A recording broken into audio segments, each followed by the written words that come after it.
Sa video na to, gusto kong ibahagi sa inyo yung 3 bagay na dapat yung tandaan kapag bumabagsak ang ating merkado at para ma-take advantage natin ito.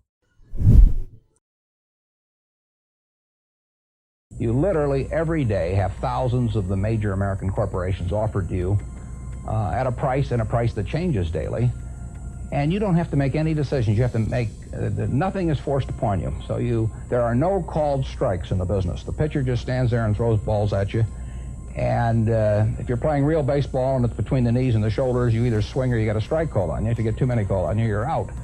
In the securities business, you sit there and they throw U.S. Steel at 25 and they throw General Motors at 68, and you don't have to swing at any of them. They may be wonderful pitches to swing at, but if you don't know enough, you don't have to swing. And you can sit there and watch thousands of pitches, and finally you get one right there where you want it, something that you understand, and then you swing. And so you might not swing for 6 months. You might not swing for 2 years. Isn't that boring? It would bore most people, and certainly boredom is a problem with most professional money managers. If they try to sit out an inning or two, not only do they get somewhat antsy, but their clients start yelling, "Swing, you bum!" from the stands, and that's very tough for people to do. Sabi nga ni Warren Buffett, ang stock market ay ang pag-transfer ng money sa mga impatient to the patient. Sa madaling salita, kung impatient ka, hindi ka mapag-antay sa iyong investment na lumago ito, huwag ka na mag-invest sa stock market. Ang paghihintay sa stock market ay napakahalagang bagay para kumita ka dito. Actually, for me, ito isang skill, guys, no? Kasi nowadays, in our generation, nasanay tayo ng instant mindset. Instant mommy, instant noodles, instant family, instant success, instant millionaire. If your thinking is like that, huwag ka na mag-invest dahil I will tell you frankly na hindi ka kakita sa ating merkado. Ang pag-i-invest sa ating merkado ay parang pagtatanim ng palay. May nakita ka na bang palay na pag tinanim mo bukas aanihin mo na? Walang ganon, definitely wala. Sa pagtatanim ng palay or sa investing, ang pinakamahirap sa lahat, hindi yung sowing, hindi rin yung reaping. Guys, but the season of waiting. That's the very hardest part. Kaya napaka-importante na train your mind to be patient all the time. You don't need a lot of brains in this business. I mean, I've always said if you got an IQ of 160, give away 30 points to somebody else because you don't need it in investments. What you do need is emotional stability. You have to be able to think independently, and you have to be when you come to a conclusion, you have to really not care what other people say and just follow the facts and follow your reasoning. And that's tough for a lot of people. That part I think I was just lucky with. I was born that way. In terms of emotions, it's a truism that investing emotions are your enemy. Absolutely. That when the market's good, if you feel good, don't. If you feel bad, you should probably do it. Right. But how did you? What was that extra thing where so many will acknowledge that, and yet we saw in the current crisis they panicked while you went into seemingly potential disasters like GE and Goldman Sachs. Yeah. I can't really tell you the end. I mean, I didn't learn it in school or anything. It never bothered me if people disagreed with what I thought, as long as I felt I knew the facts. I mean, there's a whole bunch of things I don't know a thing about. I just stay away from those. So I stay within what I call my circle of competence. Tom Watson said it best. He said, I'm no genius, but I'm smart in spots, and I stay around those spots. Well, I try and stay around those spots, and I just don't have a problem if somebody says you're wrong on something. I go back and look at the facts, and I think that really is much more important, frankly, than having a few points of IQ or having an extra course or two in school or anything of the sort. You need emotional stability. Kapag may recession, one thing for sure na ang mga kumpanya na pinag-investan natin ay talaga magsisibagsakan. Kailangan mo bang magpanik? Kailangan mo bang ibenta lahat ng mga kumpanya mo? Ang sagot lamang dyan ay hindi. As long as maganda ang fundamentals ng kumpanya, lagi mong tatandaan, kaya maraming natatalo sa stock market ay dahil sa emotions. Emotions na hindi nila makontrol, emotions na nagpapapanik sa kanila, at ang magiging sanhi niyan ay ang pagbenta ng mga hawak nila na kumpanya. Tayo as a long-term investor, ito ay isang malaking oportunidad para sa atin kasi mabibili natin ng sobrang mura ang mga kumpanya na nasa ating portfolio at ang kumpanya na nasa ating watch list. Lagi mong tatandaan kapag mayroong recession, dito nagkakaroon ng outstanding source of wealth. Marahil ang iba sa inyo ay kilala itong taong to. Sa mga hindi pa nakakakilala sa kanya, siya si Sir John Templeton.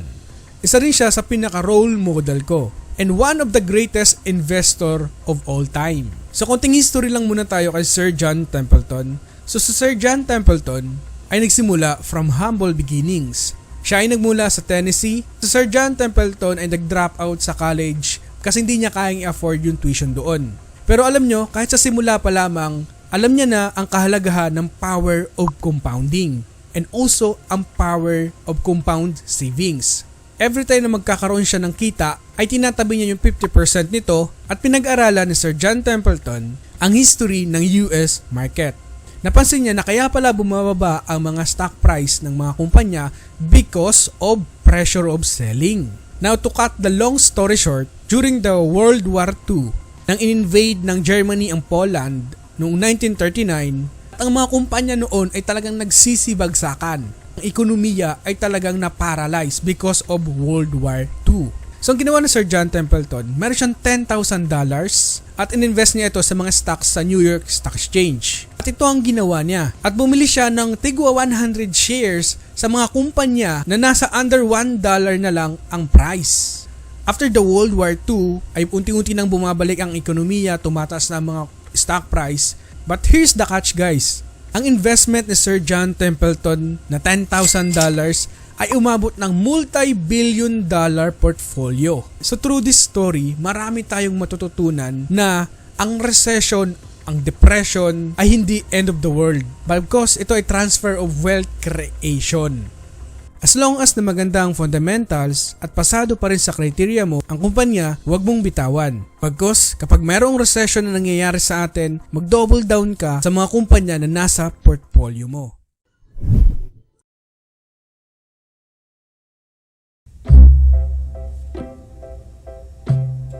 I was genetically blessed with a certain wiring that's very useful in a highly developed market system where there's lots of chips on the table, and I happen to be good at that game. Ted Williams wrote a book called The Science of Hitting, and in it he had a picture of himself at bat and the strike zone broken into, I think, 77 squares. And he said if he waited for the pitch that was really in a sweet spot, he would bat 400, and if he had to swing at something on the lower corner, he would probably bat 235. And in investing, I'm in a no-called strike business, which is the best business you can be in. I can look at 1,000 different companies, and I don't have to be right on every one of them, or even 50 of them. So I can pick the ball I want to hit. And the trick in investing is just to sit there and watch pitch after pitch go by and wait for the one right in your sweet spot. And if people are yelling, swing you bum, ignore them. There's a temptation for people to act far too frequently in stocks simply because they're so liquid. Over the years, you develop a lot of filters. And I do know what I call my circle of competence. So I stay within that circle, and I don't worry about things that are outside that circle. Defining what your game is, where you're going to have an edge, is enormously important. Pangatlo, ang stock market ay isang method from transferring wealth from ignorant to the wise. What do I mean? Na dapat bago tayo pumasok sa mga ipaglalaga natin na investment, naiintindihan natin yung company. Naiintindihan natin na essence na nagagamit natin ito, nakikita natin ito, at mayroong moat na tinatawag na hindi basta-basta mapapenetrate ng mga competitors. In addition, ang stock market, kung mapapansin nyo, ang mga great investor kapag mayroong market crashes, nakaposition sila na mag-unload ng cash sa kanilang mga investment. Now, guys, uulitin ko, if you want to become the best, learn only from the best. Ang mga wise investors, during time like this na nagsisibagsakan ng mga presyo ng mga great companies, so sobrang dami ngayon ng mga kumpanya na nasa discount ngayon. Now, what do I mean by discount? So imagine this. Kung meron akong ballpen na ang halaga ay nasa 5 pesos at ibenta ko ito sa iyo ngayon ng 2 pesos, bibilhin mo ba? Yes, definitely, kasi nasa discount siya, di ba?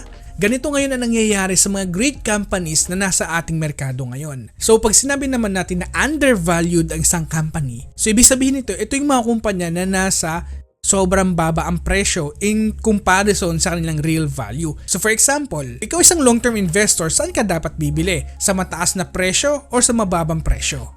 Siyempre definitely doon sa mababang presyo para ma-take advantage natin over the long run yung ating investment. Na ang problema ngayon sa mga investors, natatakot sila na baka bumaba pa yung presyo. Na again, sa pag-i-invest, walang nakakaalam kung ano yung bottom ng merkado. Kapag bumaba doon sa presyo na pinaglagakan mo, you have to average down para ma-take advantage mo yung pagbagsak ng merkado natin. This method na mga nabanggit natin ay napakahalagang bagay para mapalago natin ang ating wealth over time and para magkaroon tayo ng generational wealth para maipasa natin ito, not only our wealth but also our knowledge to generations to come.